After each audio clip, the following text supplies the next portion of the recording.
नमस्कार, मैं एमपी आकोदे। आप देख रहे हैं आड़ोती टाइम। हम आज एएसपी पार्टी कोटा संभागीय कार्यालय में स्थित हैं। यहाँ पे जो प्रदेश महासचिव हैं सर, इनसे जानते हैं कि आगामी 5 अक्टूबर चंद्रशेखर आज़ाद कोटा की धरती पे आ रहे हैं, तो इनसे जानते हैं कि किस कारण आ रहे हैं, या राजनीतिक दृष्टि से आ रहे हैं, या फिर वो तो किसी दलित के कुछ अत्याचार होते हैं उसमें भी आते हैं। तो सर से जानते हैं। आइए। नमस्कार सर। भाई चंद्रशेखर आज़ाद 5 अक्टूबर को कोटा आ रहे हैं और कोटा आने का जो उद्देश्य है, इस दलित, वंचित, शोषित एसटी, एससी, ओबीसी और माइनॉरिटी का जो समाज है, जिसे बहुजन समाज कहा जाता है, उस समाज में पूरे देश के अंदर एक जन जागृति की लहर पैदा करने वाले भाई चंद्रशेखर आज़ाद कोटा में पहली बार आ रहे हैं।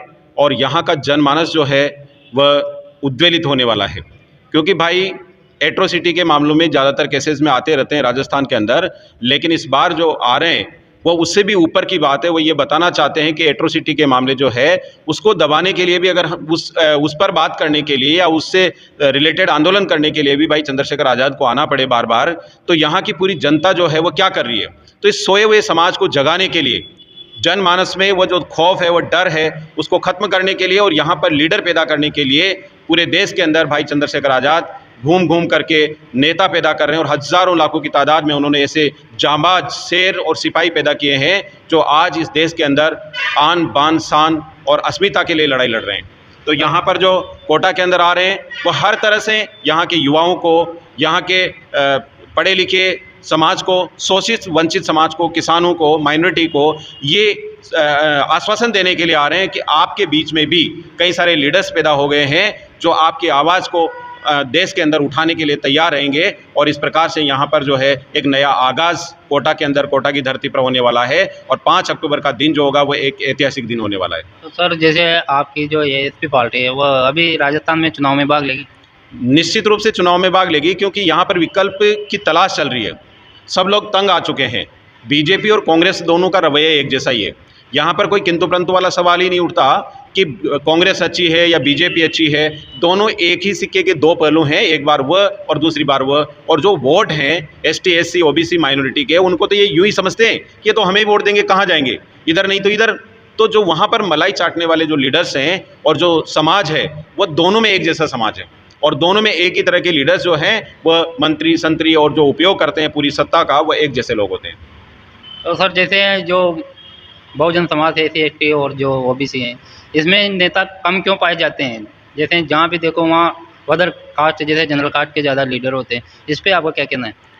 देखो, सबसे बड़ी बात तो यह है कि यहाँ पर लीडर्स का काम क्या होता है, ये ज़्यादातर लोग जानते ही नहीं कि लीडर का मतलब क्या होता है। दूसरी बात यह है कि जब संसाधनों की कमी होती है तो हमारे समाज के लोगों को ये सिखाया जाता है, जैसे वो जवान होता है तो कुछ कमा के खा।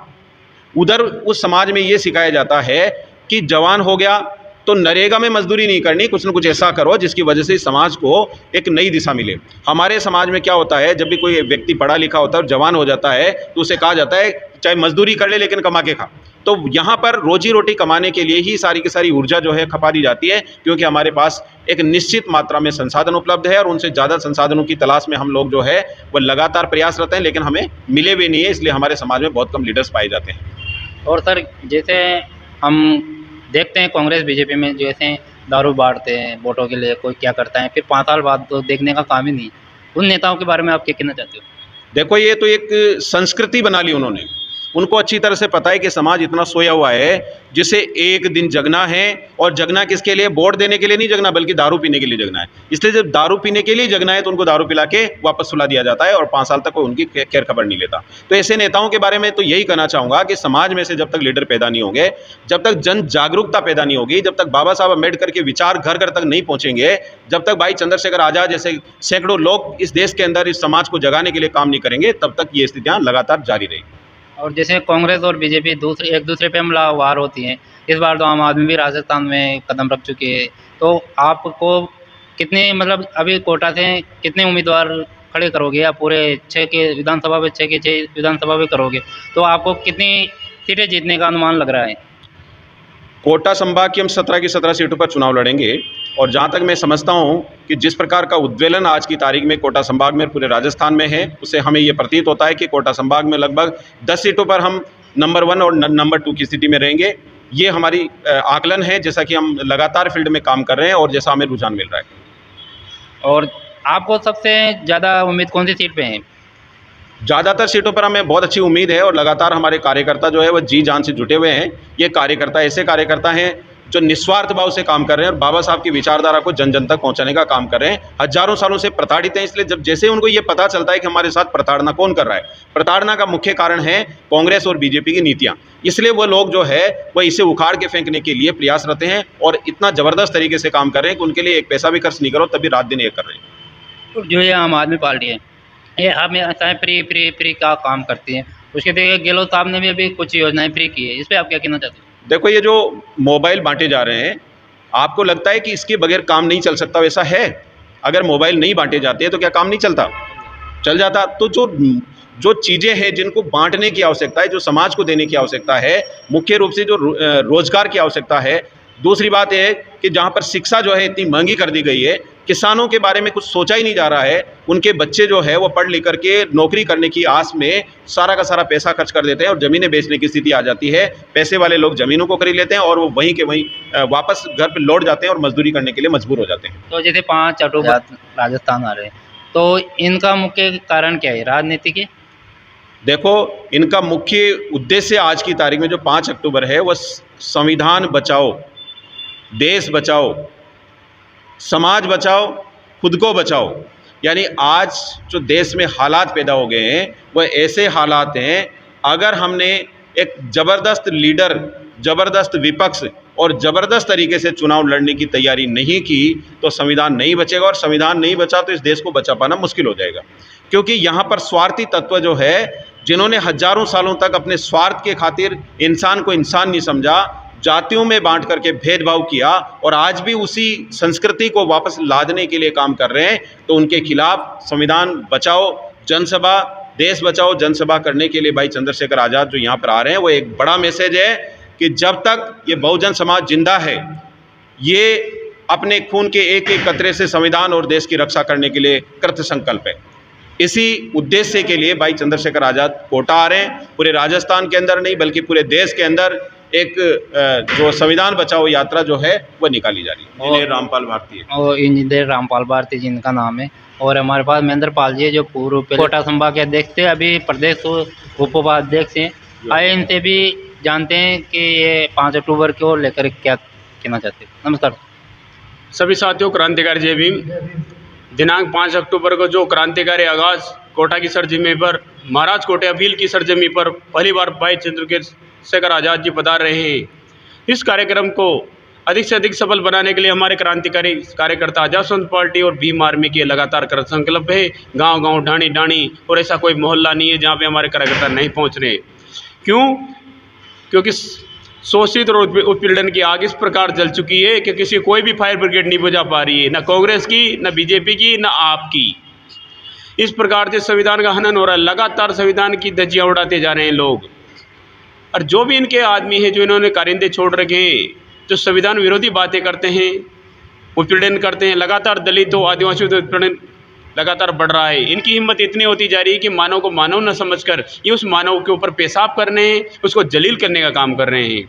तो ये जुल्म ज्यादती अब ये भारत देश का नागरिक, युवा, माताएं, बहनें अब सहने वाली नहीं है। और इसी क्रांतिकारी आगाज को आगे बढ़ाते हुए राजस्थान की सरजमी पर पहली बार एडवोकेट चंद्रशेखर आज़ाद जी आ रहे हैं। ये हमारी यात्रा संविधान बचाओ देश बचाओ यात्रा है, जो एक प्रकार से पूरे बहुजन समाज को, पूरे कोटा संभाग को ये बता देना चाहेगी कि ये संविधान ही आपका सब कुछ है। अगर ये न रहा तो फिर संविधान के पहले एक संस्कृति चला करती थी, वो संस्कृति आडंबर और रूढ़िवाद और एक शोषित के सिद्धांत पे थी, जिसको मनुस्मृति कहते हैं। उस मनुस्मृति में साफ लिखा गया है कि नारी को जूते के बराबर भी नहीं रखना चाहिए। तो जो समाज, जो कोई सा भी समाज हो, लेकिन दलितों, आदिवासी और पिछड़ों में भी सबसे निचले लेवल पर स्थिति मानी जाती है एक स्त्री की। उस स्त्री को इस हद तक यानी कि उसको जूती के बराबर समझा जाता है इन लोगों के हिसाब से। ये लोगों ने हजारों सालों तक ये उसको एक उपभोग की वस्तु रखा है। आदिकाल से, आदि मानव जब समझता नहीं था तब तो कोई बात नहीं। जैसे सभ्यता का विकास हुआ तो धीरे धीरे भी स्त्री के जीवन में कोई परिवर्तन नहीं आया। और जो घटना हुई वो रूढ़िवाद और इसी मनुस्मृति के कारण ही हुई है। क्यों? क्योंकि उसने कुछ मान लो कुछ करते कर भी दिया था, कुछ भी है, तो भारतीय संविधान एक कानून है, उसके हिसाब से उसको सज़ा मिलनी चाहिए। आपको कोई अनुच्छेद 21 में कहीं भी ये प्रावधान नहीं कि किसी भी व्यक्ति की गरिमा को आप भंग किया जाए। तो आप राजस्थान सरकार को क्या दोषी ठहराना चाहते हैं? राजस्थान सरकार इसके लिए पूर्ण तरह दोषी है, क्योंकि ये एक ही घटना नहीं है। मैं बता देना चाहता हूँ, जैसे मुख्यमंत्री अशोक गहलोत जी जब कांग्रेस सरकार में इनका पहला साल था, उस दौरान थानागाजी की ऐसी घटना हुई थी जहाँ पे एक नव दंपति थे जो बढ़ने वाले थे, मंगेतर थे, वो जा रहे थे तो कहीं 4-5 युवकों ने जो समाज कंटक है उन लोगों ने उस महिला को उसके साथ बलात्कार भी कैसा, जिसके साथ उसकी सगाई होने वाली थी उस इंसान के सामने बलात्कार किया, उसकी आत्मा कितनी जजोरी होगी। उसके बाद लगातार घटनाएं बढ़ती जा रही है। महिला उत्पीड़न और दलित उत्पीड़न में पूरे भारत में राष्ट्रीय सूचकांक में राजस्थान नंबर 1 पे आ चुका है। और जो बीजेपी सरकार और एक कांग्रेस सरकार दोनों धराशायी हुई है लॉ एंड ऑर्डर के बारे में, और लॉ एंड ऑर्डर बिल्कुल खत्म हो चुका है। और जैसे आपको अभी पीपलदा विधानसभा टिकट शायद फाइनली है, तो आप पीपलदा विधानसभा के बारे में आप क्या कहना चाहते हो? आप किस प्रकार वहाँ के वोटों, किस प्रकार वहाँ के लोगों को हम ये अपने एएसपी पार्टी के बारे में क्या कहना चाहते जी, अभी देखो हमारी पार्टी का एक प्रोटोकॉल होता है, एक सिस्टम होता है। हम अपने कार्यकर्ता के रूप में एक प्रदेश उपाध्यक्ष के रूप में मैं एक काम कर रहा हूँ। अभी टिकट का ये नहीं है। टिकट जो हमारे पार्टी के राष्ट्रीय अध्यक्ष जी माननीय चंद्रशेखर आज़ाद जी और प्रोफेसर रामलखन मीणा जी जो भी जिस भी उचित ठहराते हुए, क्योंकि पार्टी का हित और संगठन का हित और इस वर्तमान समय में संविधान की शक्तियों का हित चाहने के लिए जो निर्णय वो लेंगे वो निर्णय सर्वमान्य होगा। मैं एक छोटा सा सिपाही हूँ और पार्टी और संगठन के लिए हमेशा झंडा और लेके आगे से आगे बढ़ता रहूँगा। और पीपलदा विधानसभा क्षेत्र देखा जाए तो मेरा गृह क्षेत्र है। वहाँ की कुछ समस्या हैं जिनको मैंने बचपन से लेकर आज दिन तक देखा है। उन समस्याओं के लिए मैं लगातार काम कर रहा हूँ और लगातार काम करता रहूँगा। आगे जो पार्टी और राष्ट्रीय अध्यक्ष जो प्रदेश अध्यक्ष जी जो जिस व्यक्ति पर जो विश्वास मत करेंगे और जो हमारा प्रत्यक्ष होगा उसके लिए हम कृत संकल्प रहेंगे। और अभी एक अंतिम सवाल है, जो 5 अक्टूबर को भाई चंद्रशेखर आज़ाद आ रहे हैं, वह कितनी संख्या में यहाँ पे भीड़ जुटेगी कोटा में? ये एक सैलाब आएगा इस कोटा संभाग की धरती पर कि पहली बार बहुत दिनों से, क्योंकि 5 सालों से तो मैं करीब यहाँ भीम आर्मी से जुड़ा हुआ हूँ, लगातार लोगों में जब उसके बाद जो चेतना आई है, जो चेतना उत्पीड़न के बाद लगातार बढ़ रही है, इसको देखते हुए हमारे कोटा संभाग में हमारा मानना है कि ये लाखों का सैलाब होगा। और जो ये सैलाब ऐसा होगा कि जो यहाँ की कांग्रेस और बीजेपी के वजूद को उखाड़ के फेंकने लायक होगा। ये देखने वाला दृश्य होगा कि बहुजनों कितनी ताकत के साथ उभर रहे हैं। इसी के साथ हम खबर को एंड करते हैं।